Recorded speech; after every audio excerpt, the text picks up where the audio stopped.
ازيكم يا حلوين؟ عاملين ايه؟ اخباركم ايه؟ تعالى نعمل بقى العيش اللي هو السن اللي احنا بنشتريه من الافران بتاع الدايت.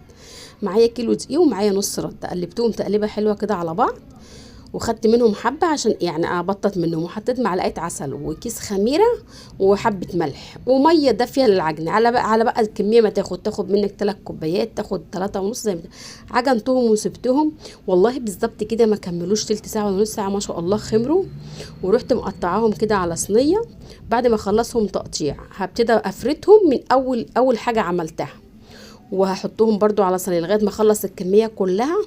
وبعد كده ايه هحاول بقى هخبزهم، حاطه صاجه وحاطه طاسه، وهعملهم على البوتاجاز. والله بجد سهل وحلو جدا وتحفه وما شاء الله موفر جدا. الكيلو دلوقتي بقى ب35 جنيه العيش السن في الفرن.